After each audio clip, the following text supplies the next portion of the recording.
जो मणिपुर 2 साल से अधिक समय से चल रहा है, माता बहनों की इज्जत लूटी जा रही है, हत्याएं की जा रही हैं। देश के प्रधानमंत्री 2-2.5 साल में भी एक दिन भी मणिपुर नहीं गए, जबकि विदेशों में घूम रहे हैं।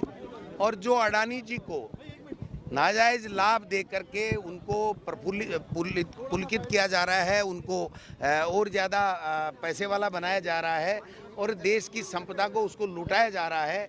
सेबी भी चुप है, लोकसभा में आवाज़ नहीं उठाने देते, राज्यसभा में बोलने नहीं देते।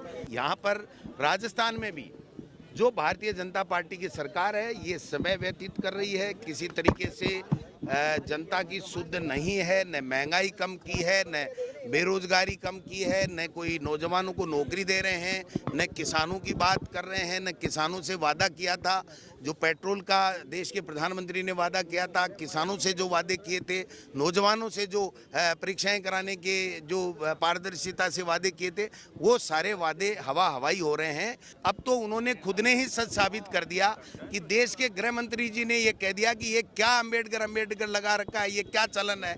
यानी इस संविधान में अंबेडकर साहब का नाम और उसकी जो सोच और जो विचारधारा है और जो महात्मा गांधी की विचारधारा है, उसको उस संविधान से हटाना चाहते हैं और नाथूराम गोडसे की विचारधारा को उसके अंदर लाना चाहते हैं। इसलिए ये 400 पार चाह रहे थे।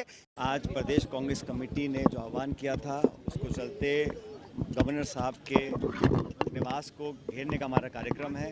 तमाम कांग्रेस के नेता आज एकजुटता से यहाँ बैठे हुए हैं और जो ज्वलंत मुद्दे देश के सामने हैं, चाहे वो अडानी घोटाला हो या मणिपुर में जो गृह युद्ध चल रहा है, उसको केंद्र सरकार और भाजपा ने नज़रअंदाज किया है।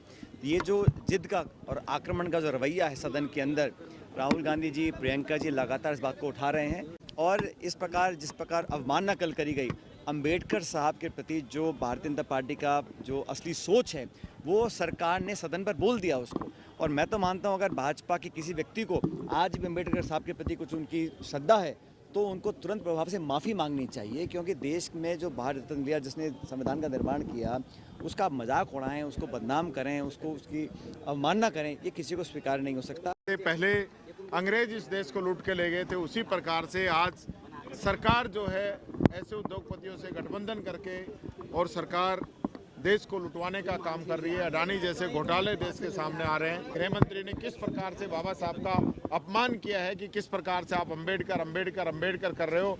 इसकी जगह तो आप भगवान का नाम लेते हो तो आपकी 7 पीढ़ी स्वर्ग तर जाती। तो आपको किसने मना किया भगवान का नाम लेने में? आप लीजिए ना भगवान का नाम, पर बाबा साहब अंबेडकर को आप जिस प्रकार से टारगेट कर रहे हो, आप उनको जिस प्रकार से अपमानित कर रहे हो, ये हम सहन करने वाले नहीं हैं। कांग्रेस पार्टी ने सदा इस देश की आज़ादी की लड़ाई लड़ने से लेकर इस देश के संविधान को मजबूत करने का काम किया है।